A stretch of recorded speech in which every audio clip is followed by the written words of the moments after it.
안녕하세요. 오늘도 와주셔서 감사드리고요. 바로 사연 읽어보겠습니다. 안녕하세요. 저는 아토피로 고생하는 아이를 들고 있는 엄마입니다. 아토피가 얼마나 고통스러운 병인지 아는 사람은 아실 거예요. 다 큰 어른도 괴로워하는 병인데 하물며 아이는 얼마나 아프고 괴로울까요? 전 그런 아이의 건강을 위해서 시골로 이사라는 큰 결단을 내렸답니다. 그런 아이를 말리는 저도 힘들었지만 그 고통을 견뎌야 하는 아이는 얼마나 더 힘들었을지. 밤새 우는 아이를 달래면서 저도 속으로 많이 울었네요. 마음 같아서는 내가 대신 아파주고 싶은데 그러지도 못하니 속상했죠. 한날은 아이가 저에게 묻더군요. 엄마, 난 왜 다른 애들이랑 달라? 나는 왜 맨날 아파야 해? 아직 어린 아이에게. 본인의 증상에 대해 설명한들 뭐가 달라질 수 있겠나요? 그 작은 아이를 데리고 너의 증상은 이런 거다. 내가 그렇다는 사실을 그냥 받아들여야 한다. 이렇게 말할 순 없잖아요. 아이가 이런 질문을 던질 때마다 건강하게 나와주지 못한 것이 뭐냐? 미안하고 가슴 아팠습니다. 그래도 우리 부부는 아이를 위해 포기하지 않으려고 노력했어요. 한 번도 도심을 떠나본 적이 없던 나에게는 정말로 큰 용기가 필요한 결심이었죠. 정말 아이의 건강 말고는 다른 것은 바라지도 않았어요. 이사를 가기 전에는 항상 남편과 손을 맞대어 잡으며 말했죠. 우리 아이가 건강하게 자라는 것만 생각해요. 다른 것은 바라지 맙시다. 이 결정이 훗날 우리에게 어려운 상황을 만든다고 해서 아이를 암울하지 말아요. 주로 남편이 저에게 말한 말이지만 이 말은 제 마음을 다 잡아주기 위한 말이기도 했어요. 그렇게 우리는 맨 땅에 헤딩하듯 시골 생활을 시작하게 되었어요. 우리 아들은 다른 애들과는 달리 엄마를 먼저 찾는 아이는 아니었어요. 항상 외출해서 돌아와도 눈을 뜨더라도 제일 먼저 자기 아빠를 찾았거든요. 처음에는 그런 아들에게 섭섭한 마음이 들지 않은 것은 아니었어요. 저도 사람이니까요. 그런데 아들이 이런 행동을 하는 이유가 있다는 것을 알게 된 것은 아들의 일기장을 발견하면서부터였죠. 아들의 일기장에 적힌 내용은 제게는 너무 슬픈 일이었어요. 아들의 어느 날 일기장에는 이렇게 적혀 있었죠. 엄마는 나를 사랑하지 않는 것 같다. 다른 친구들은 엄마에게 먹고 싶은 것을 말하면 맛있게 만들어준다고 했는데 우리 엄마는 늘 나에게 맛없는 음식만 먹으라고 한다. 나도 엄마가 떡볶이, 피자, 햄버거처럼 맛있는 요리를 사줬으면 좋겠다. 다른 친구들처럼 평범하게 먹고 싶다. 아들의 아토피가 다시 올라오면 어쩌나 하는 걱정에 항상 늘 잔소리처럼 했던 말이 아들을 더욱 힘들게 했던 거죠. 그리고 다른 날에는 이런 것도 있었어요. 우리 엄마는 나를 싫어한다. 어제도 몸을 긁는다며 소리를 쳤다. 나는 아프고 괴로운데 엄마는 항상 하지 말라며 소리친다. 친구들 엄마는 항상 따뜻하게 안아주던데 우리 엄마는 항상 만나면 씻으라는 잔소리부터 한다. 내가 집에 들어와서 씻지 않는 날이면 더욱 심하게 혼낸다. 덤마는 내가 좋지 않은 걸까? 이제 나도 그런 엄마가 싫어진다. 아들의 일기는 제 마음을 찢어지게 만들었죠. 아이를 했던 행동 하나하나가 아이에게는 이런 식으로 다가갔구나 하고 말이죠. 그렇게 아들의 일기를 읽다 보니 문득 제가 했던 말들이 새록새록 떠오르더군요. 전 항상 아이에게 말했어요. 절대 나가서 간식 사 먹으면 안 돼. 너는 항상 엄마가 주는 음식만 주는 것들만 먹어야 해. 알겠니? 그리고 친구들이랑 이상한 과자 같은 것도 절대 먹지 마. 저번에 그렇게 아파놓고 넌 그게 또 먹고 싶니? 그렇게 아토피가 심해질 수 있는 행동들을 하나하나 제약하며 아들에게 세운 규칙은 아들을 더 힘들게 만들고 있었던 거예요. 이제는 아들의 마음이 힘들다 못해 말라가기 직전이었던 거죠. 이 시기에 우리 부부는 시골로 내려가기로 결심한 거예요. 저는 이 기회에 닫혀있는 우리 가족에게도 변화가 필요하다는 생각을 했거든요. 도시의 매연 가득한 환경이 아닌 시골의 자연에서 지내다 보면 분명 아이에게도 좋은 영향이 있을 거라는 희망을 안고 말이죠. 사실 우리 남편은 시골로 내려가는 일을 굉장히 반가워했어요. 남편의 직업은 재택으로도 가능한 직업이었고 심지어 프리랜서로 자신이 일하고 싶은 날을 잡아서 일해도 상관이 없었거든요. 게다가 남편은 원래부터 시골에서 자랐기 때문에 우리가 시골로 내려가는 일이 더 반가웠을지도 모르겠네요. 시골에 내려간 남편은 그 누구보다 들뜬 눈치였거든요. 하루는 아이보다 더 신이 나서 말했어요. 여보, 나 시골에 내려오면 정말 하고 싶은 일이 있었거든. 물론 우리 아들이 아프지 않고 건강히 자랐으면 하는 바람에 내려왔지만, 이왕 내려오고 나도 하고 싶은 일들 좀 해보려고. 당신도 너무 기대되지 않아. 우리 지구 생활, 이 사람이 아들을 위해서 내려온 그것인지, 자기가 하고 싶은 일을 하려고 내려온 사람인지 분간이 가지 않더군요. 저는 말이에요. 앞에서는 당당하게 내려가자고 이야기했지만 속으로는 무척 걱정하고 있었거든요. 도시 사람들이 완전 시골에 가지 않는 이유가 있잖아요. 도심의 문화 인프라도 물론 그 이유 중 하나이기도 하지만 가장 중요한 것은 바로 높은 기술의 의료를 받을 수 있다는 것이잖아요. 지척의 모든 것을 두고 살다가 이런 구석진 시골로 내려오니 처음 생각했던 일과는 달리 걸리는 것들이 한두 가지가 아니더라고요. 제 걱정은 날이 갈수록 눈덩이처럼 쌓여만 갔죠. 그냥 간단하게 생각해서 아이가 갑자기 아프기라도 하면 시내까지는 1시간이나 걸리는데 어떻게 할지 갔는데요. 병원에서 알지 못하는 병명이라면 어떻게 처리할지 막막했으니까요. 내려간 이후로 내내 노심초사했죠. 하지만 이런 제 걱정과는 달리 남편과 아들은 생각보다 적응을 잘하더군요. 역시 시골로 내려온 일이 좋았는지 아들의 아토피 증상도 완화되어 갔고요. 아들은 서울에서 학교를 다닐 때는 늘 어딘가가 개졌는데 여기 내려와서는 정말 활발해져서 보는 사람이 더 뿌듯함을 느낄 정도였죠. 남편은 또 어떻고요? 원래도 서글서글한 성격을 가진 남편은 사람들과 잘 섞여서 지내는 편이었는데 여기에서는 정말 날아다니더군요. 그런 남편 덕분에 저도 덩달아 여기 사람들과 쉽게 친해질 수 있었고요. 그런 두 사람에게 참 고마운 마음이 들었습니다. 서울에서는 매번 잔된다라는 말을 입에 달고 살았던 저와 남편이었는데 시골에 내려와서는 모든 것들이 너그러워졌어요. 이웃 주민들도 다 좋은 사람들이었어요. 혹시라도 있을 텃세에 가슴을 졸이면서 내려왔지만 제 생각 같은 사람들은 없었고 오히려 우리 아들을 정말 귀여워하고 챙겨주려는 사람들이 더 많았죠. 심지어 아들이 밖을 뛰놀고 있으면 서로 우리 똥강아지 하면서 챙겨주기도 했고 제가 잠시 자리를 비우는 날에는 우리 아들을 서로 돌봐주겠다며 말하기도 했거든요.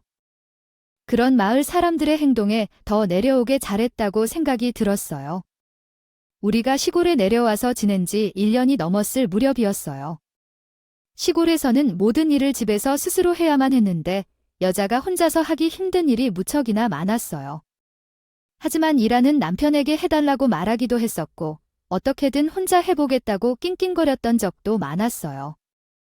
그런데 그런 저를 보던 남편은 이렇게 말하더군요. 여보, 당신이 모든 일을 할 필요는 없어.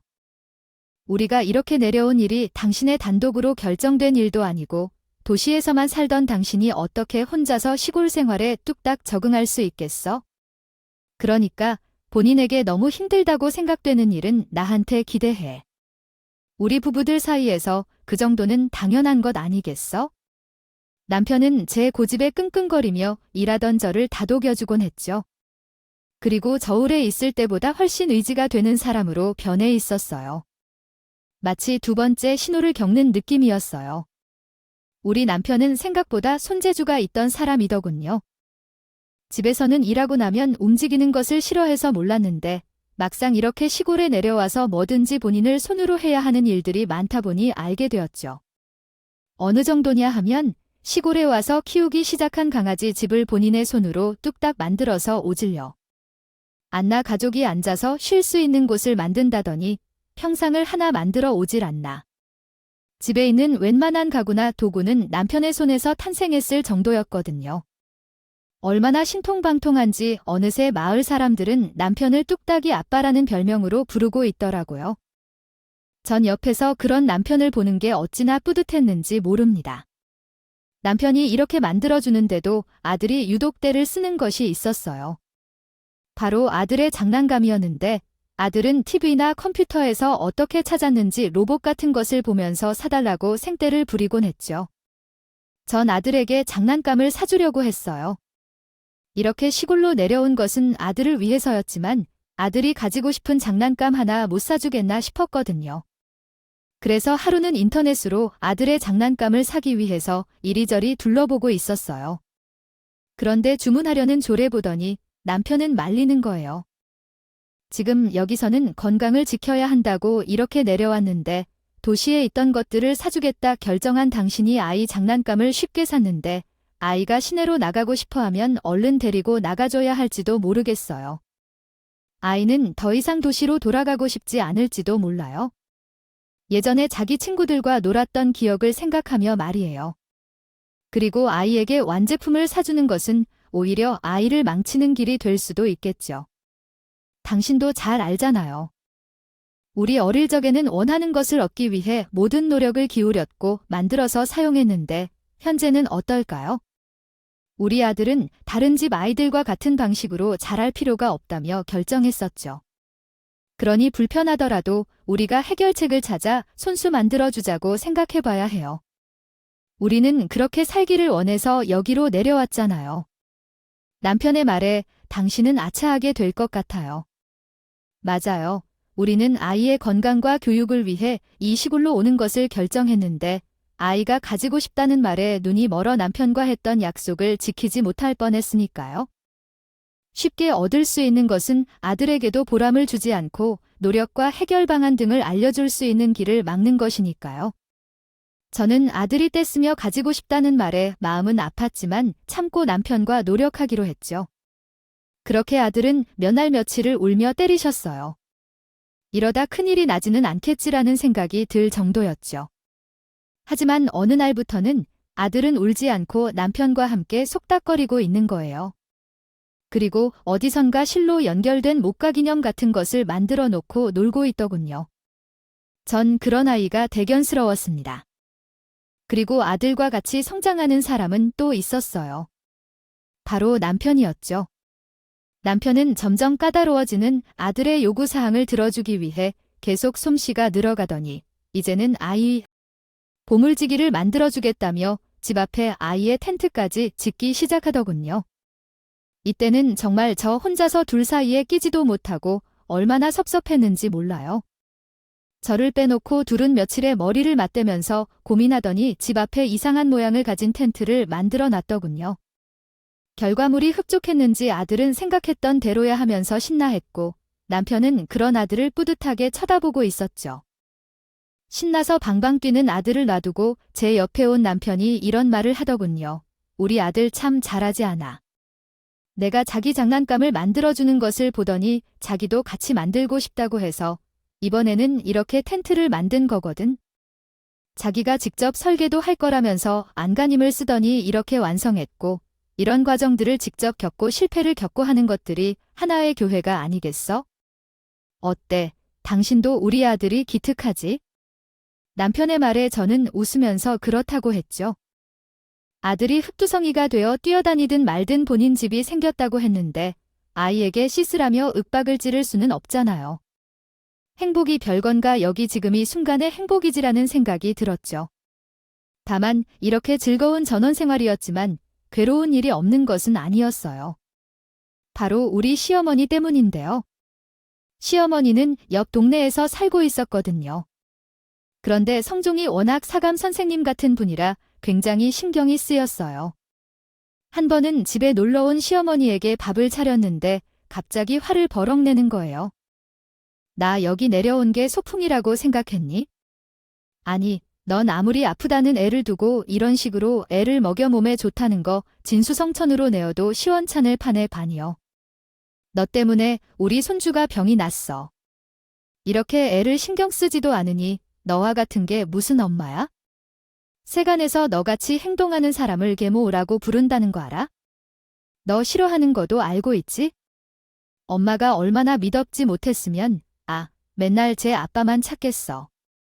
애들은 엄마를 먼저 배우는 게 정상인데 이렇게 내가 내온 밥을 보니 애가 왜 그렇게 행동하는지 알겠다.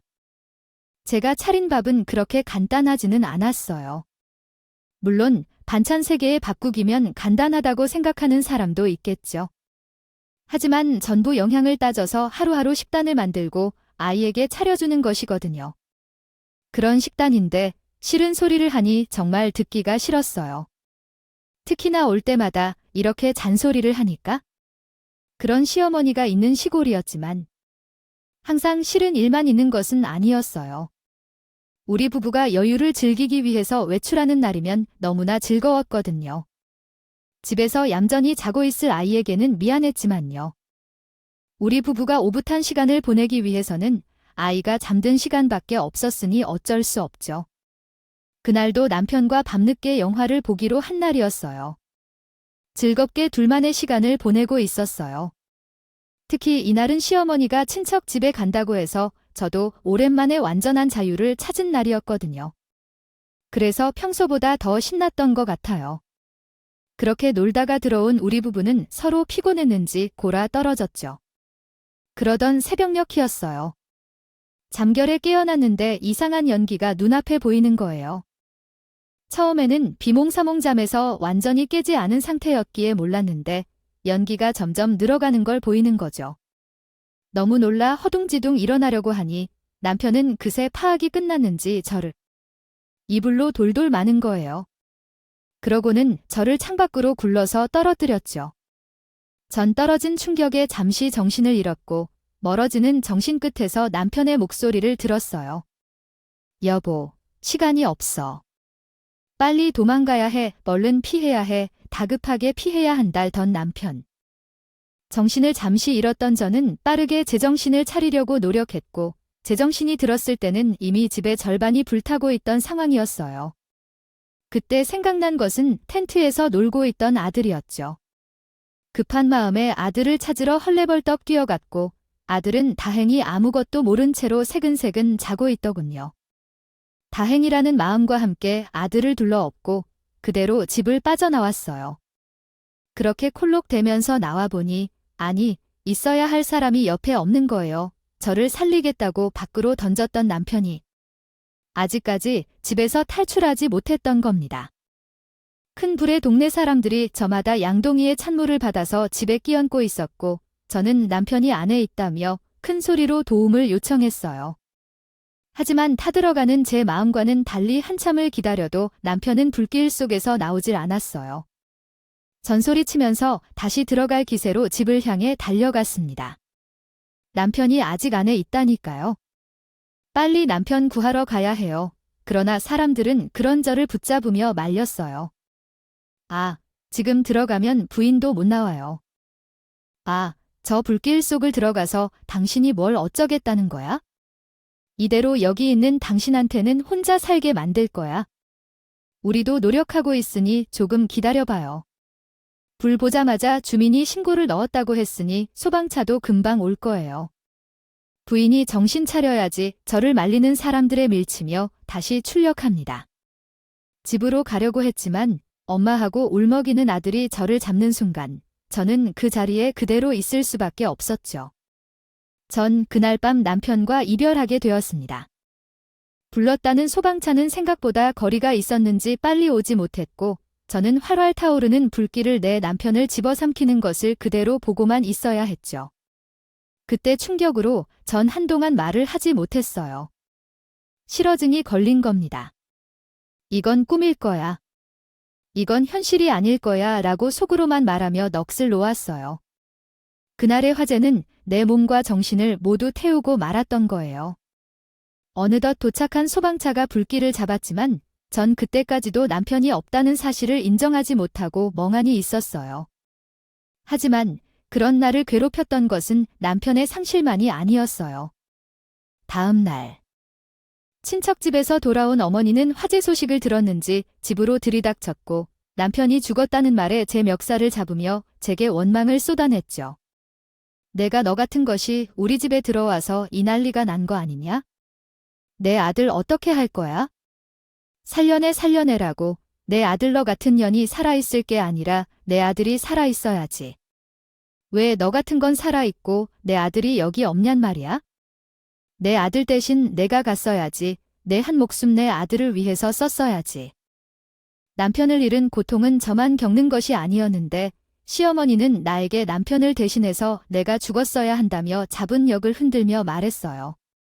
어머니가 아들을 잃었듯이 나는 내 남편을 내 아이의 아빠를 잃었는데 힘들어하는 저는 안중에도 없고 불길을 남편을 두고 온 저를 탓하기만 하는 시어머니에 더 힘들었어요. 저도 제정신으로 있기 힘들었는데 말이죠. 너 죽으려면 같이 죽어야지. 너도 같이 갔어야지. 왜 너만 살아가지고 이렇게 버젓이 돌아다니고 있는 거야? 왜 너만 이렇게 살아서 숨쉬고 있는 거냐 말이야? 내 아들, 저를 때리면 말하는 시어머니의 태도에 아무 말도 할 수 없었어요. 불길이 내 남편을 데려갔을 때 이미 제 고통은 이로 말할 수 없었거든요. 텅 빈 눈동자로 다 타버린 집만 보고 있는 저를 더 밉다는 듯이 때리는 시어머니를 말려준 것은 동네 사람들이었죠. 그런 제 모습을 보던 아들도 무슨 일이 일어났는지도 모르면서 제게 달려와 울기 시작했고요. 그날의 일은 기억에서 지우려고 해도 지울 수 없이 확인되어 버렸어요. 그렇게 타버린 집을 보면서 상실의 아픔을 달래기도 전에 현실적인 문제들이 다가왔어요. 다행히 화재 보상은 드러누웠기에 재산적인 피해 부상은 어느 정도 받을 수 있었지만 남편도 없이 여자아이 힘으로 혼자서 아이를 키우는 것이 쉽지 않다는 것을 잘 알고 있었으니까요. 힘들지만 일어서기 위해서 무척이나 노력했죠. 또한 아이에게는 남편이 죽었다는 사실을 알려줘야 했는데 그 일이 쉽지 않았어요. 아이는 머리로는 이해해도 받아들이기는 어려워했죠. 단편의 장례식에서도 아이는 왜 남편이 내 곁에 없고 저기 사진만 덩그러니 있는지 몇 번이나 물었어요. 그런 아이에게 어떻게 알려주었는지 저는 정신이 없어서 제대로 잘했는지도 기억이 안 나고요. 남편의 장례식은 다행히 큰 문제 없이 잘 지나갔지만 나를 보는 시어머니의 눈은 어른보다도 더 차가웠어요. 마치 자신의 자식이 죽은 것은 모두 내 탓이고 내가 눈에 보이는 것 자체가 괴로운 일이라는 듯이요. 남편을 보내고 난 뒤에는 현실적인 문제를 해결하는 것도 문제였지만 도저히 마음이 제대로 잡히지 않았어요. 먼 발치에서 검게 그을린 집을 보면서 멍하니 지내는 것이 일상이 되었죠. 그런 저를 보면서 아이는 자기가 맡겠다고 시어머니는 아들을 데려갔고요. 아들을 보내고 싶지 않았지만 제 상태를 보면 보낼 수밖에 없었어요. 아들을 고생시킬 수는 없으니까요. 그렇게 집을 보면서 지내는데 매일이 후회의 반복이었어요. 생의 모든 후회를 지금 다 겪고 있는 느낌이 들었죠. 마치 아직도 저 검게 그을린 집에서 밝은 표정으로 나오는 남편이 보이는 듯해서 그 자리를 떠날 수가 없었어요. 남편을 보내고 왔지만 내 마음속의 남편과는 제대로 이별 인사도 못했다는 생각이 가득했으니까요. 그렇게 얼마 뒤 저는 용기를 내서 진실을 마주하기로 했어요. 제 마음에 있는 이별을 말이죠. 그래서 잿더미가 된 우리 집 앞에 찾아갔어요. 불길이 우리 가족이 정리할 것도 남아있지 않게 한 바로 그 장소를 말이죠. 정말 하나도 남김없이 모두 불태워버렸더군요. 그래도 혹시나 남편의 물건이 남편의 유품이 하나라도 남아있지는 않을까 싶어 집 안으로 들어가서 뒤적거렸습니다. 안에는 이미 화재의 원인을 조사하기 위한 사람들이 다녀왔던 터라 여기저기가 들쑤셔져 있었지만 하나라도 건지고 싶다는 마음에 간절히 찾았죠. 그렇게 집안 곳곳에 찾던 저는 어딘가에 홀린 것처럼 집마당으로 걸어 나갔어요. 그때 마당 어디선가 툭 무언가 떨어지는 소리가 들렸죠. 저는 혹시나 남편이 아닐까 싶어서 얼른 소리가 난 것으로 뛰어갔어요. 하지만 보인 것은 남편이 만든 아들의 장난감이었어요. 아들과 전쟁 놀이를 하면서 만들었던 그 무전기는 바로 남편의 작품 중 하나였어요. 어떻게 그 불길에서도 살아남았는지 모르겠지만 애써 찾던 남편의 물건이니 주워서 죄를 툭툭 털 때였어요.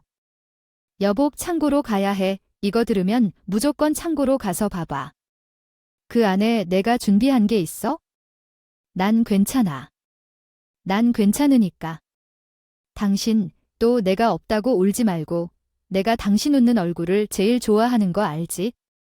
내가 없어도 우리 아들이랑 둘이서 잘 살아야 해. 당신은 혼자가 아니잖아. 내 엄마니까 씩씩하게 더 울지 말고 잘 살아 부탁할게. 그리고 미안. 이렇게 먼저 가게 돼서 사랑해. 무전기에서는 떠나보낸 남편의 목소리가 들려왔고 남편은 연기를 들이마셨는지 콜록거리면서 말을 이어나갔어요. 남편은 자신의 작품을 통해서 유언을 남긴 거였어요.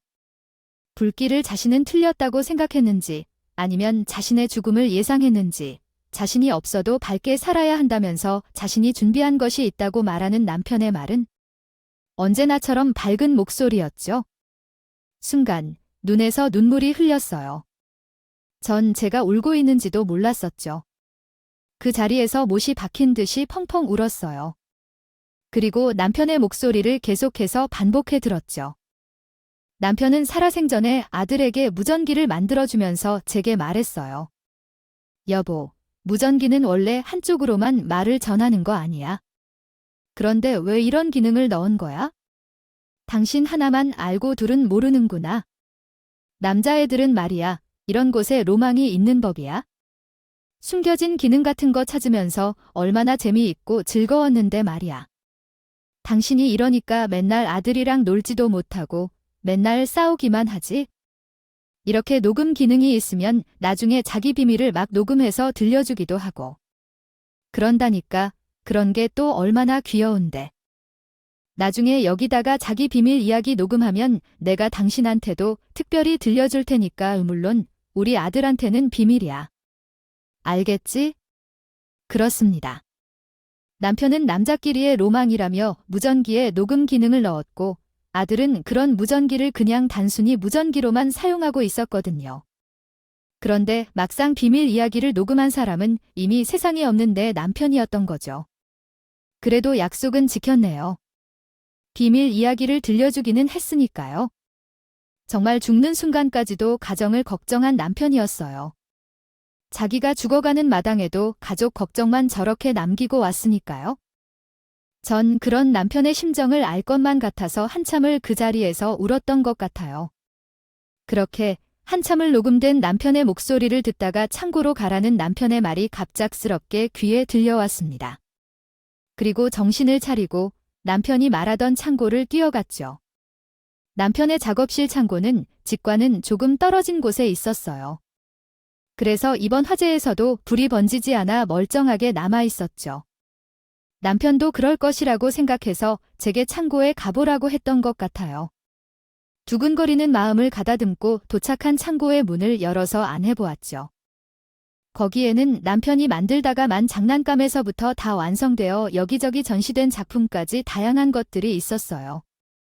그 작품들을 둘러보던 와중 남편이 했던 말이 떠올랐죠.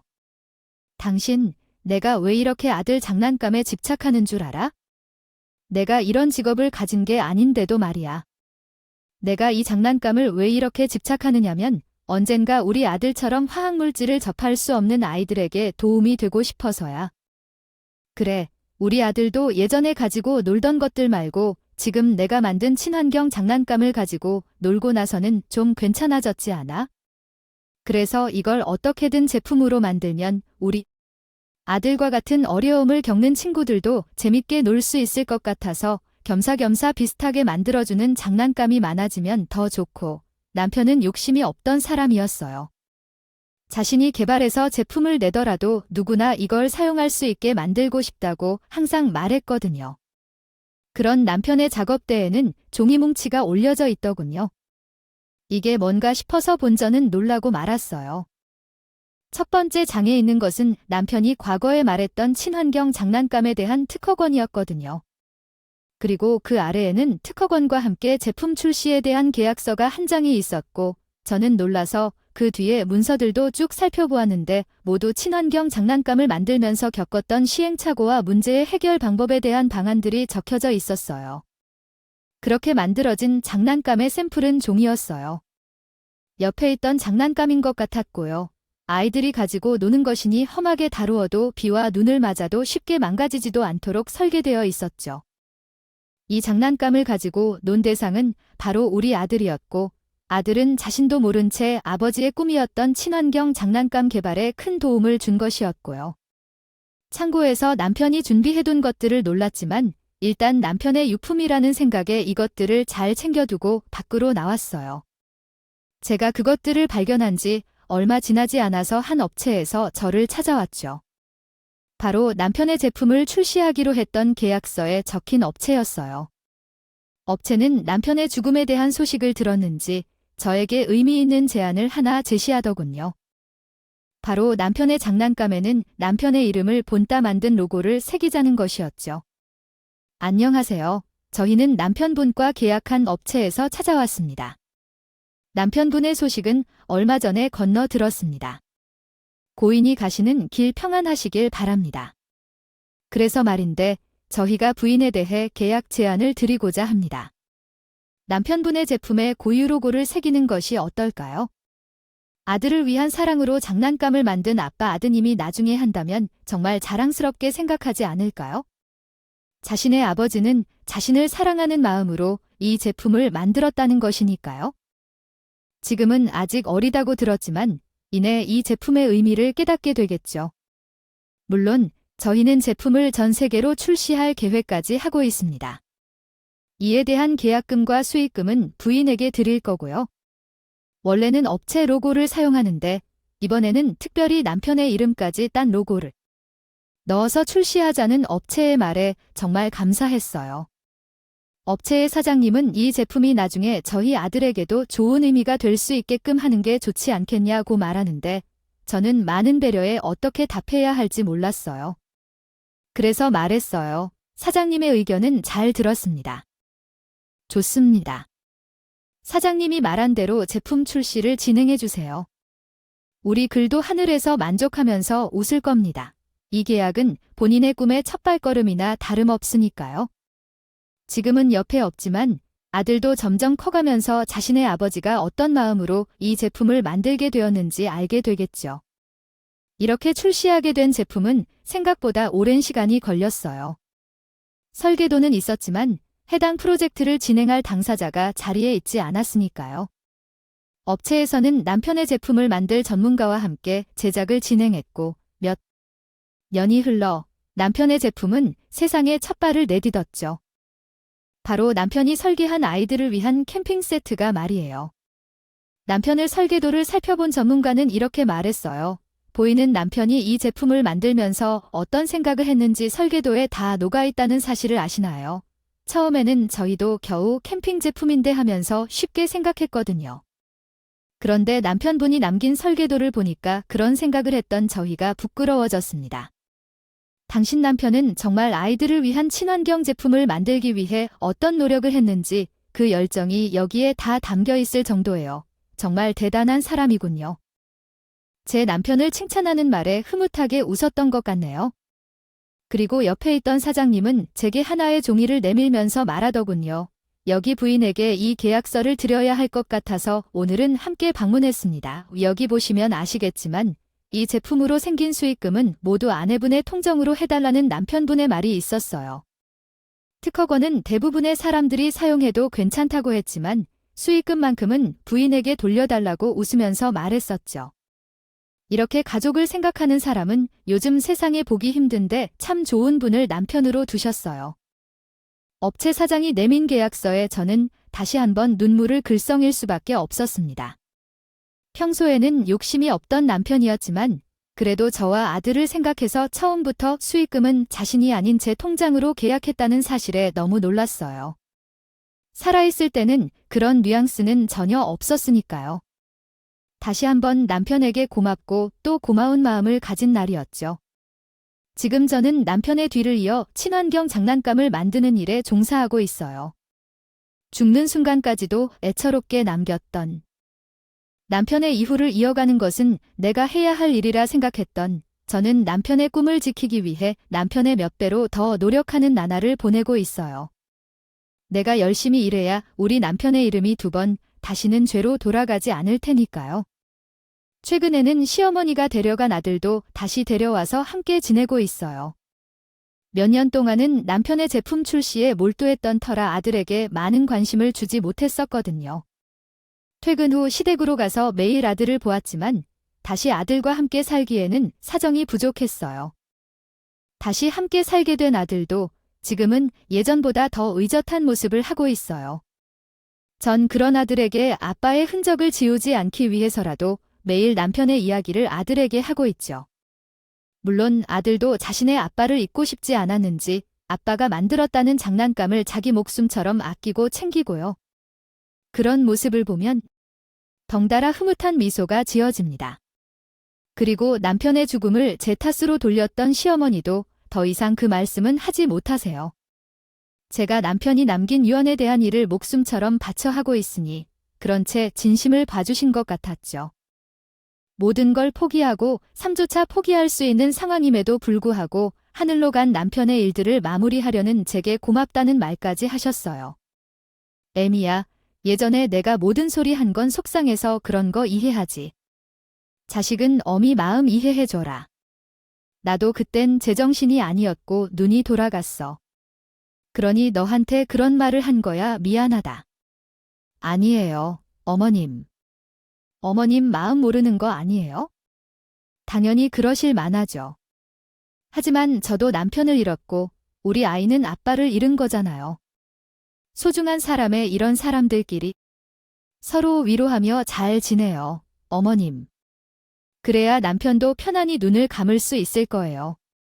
이 나이를 먹어도 아직도 어른이 못 된 것 같구나. 저건 내 아들을 위해 일해줘서 고맙구나. 내 말대로 우리 서로 미워하지 말고 하루를 살아도 서로 아껴주며 행복하게 살자고. 시어머니의 진심 어린 사과와 다짐을 듣고 저도 시어머니를 용서하기로 했어요. 그리고 얼마 전에는 아들과 함께 남편의 묘에도 갔다 왔어요. 아들은 거기에서 아빠가 만든 장난감이 지금 세계에서 판매되고 있어요 하면서 자랑하는 말을 했어요. 그런 아들이 기특해서 머리를 쓰다듬고 저도 속으로 남편에게 고맙다고 자랑스럽다고 칭찬에 듬뿍 해주었답니다. 언젠가는 아들이 더 커서 자신의 아버지의 뒤를 이으려고 한다는 말을 하지 않을까 싶네요. 가족을 사랑하는 마음, 물론 모든 가정이 그러하겠죠. 우리 가족도 그런 일반적인 가족 중에 하나고요. 긴 이야기를 주저리 털어놓게 되었지만 우리 가족의 이야기를 듣고 나서 여러분들도 가족의 소중함을 다시금 느끼셨으면 하는 바람입니다. 힘든 시간이 있더라도 언젠가는 해가 뜰 날이 있으니 포기하지 마시고 오늘 하루도 행복하세요.